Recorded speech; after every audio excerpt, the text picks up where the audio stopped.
Joining me is Ernie Wright, visualizer at NASA's Goddard Space Flight Center. Welcome, Ernie. Thank you. I'm glad to be here.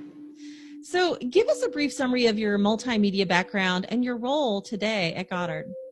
So I work in the Scientific Visualization Studio, and we call that the SVS, so we don't have to say that over and over. The studio creates scientific animations and illustrations using data from NASA missions. And these are videos that are specifically data-driven. So everything you see is a piece of data from a NASA mission. The data arrives in billions of ones and zeros, night and day.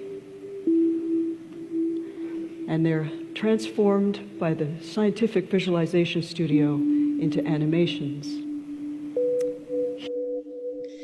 You start with, as you mentioned, a ton of data, and you figure out the best way to present it. So what is the process like for a video series like The Magnetic Bubbles on the Moon? Well, our job basically is to place that data in context. I mean, when it comes from the spacecraft, it's all just zeros and ones. And so we like to put it in its geographic location, and we like to make it look a little bit like whatever the data is. So if it's something hot, we'll make it red, and if it's water, we'll make it blue, just so it reads for people, and it's easy for them to interpret. And we also are storytellers. You'd think we could just paste this data onto a ball and say, here it is, but we really have to tell the story of the data, what it means, what its significance is, why people should care about it. It is photoshopped, but it's has to be. So I have to translate the data into forms that my software can understand. We use basically movie special effects software. We use basically movie special effects software. So there's no science sort of built into the software. I have to tell it what this data is. And so I make it into image maps and things that can be wrapped onto geometry. In 1990, Carl Sagan made this Voyager image famous, his pale blue dot. Here he is on Science Friday talking about it. I thought, that's us, a mote of dust in a sunbeam. And it spoke to me.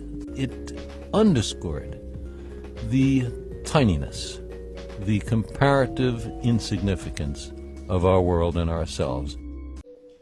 Last month, for the first time since 1972, NASA released a blue marble, a single snapshot of the Earth taken from outer space.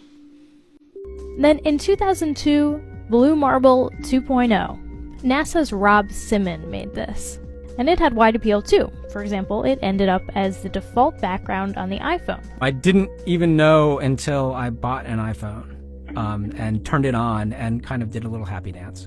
Simon's job is... It's primarily taking data and making pictures out of it. That's what this is, a composite of data sets from several different instruments translated into a picture.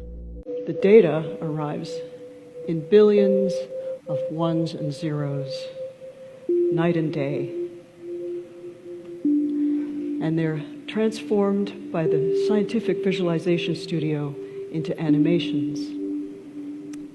To us, the really cool thing was the data set. Up until that point, there was no realistic color map of the globe anywhere. The first time since 1972.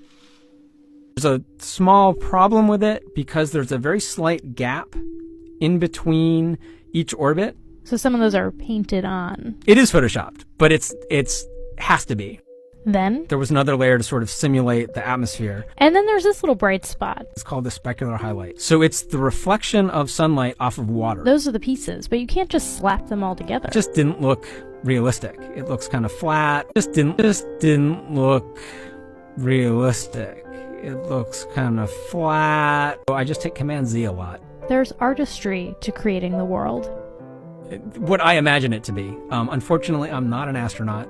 I've never been to space. It is photoshopped, but it's has to be.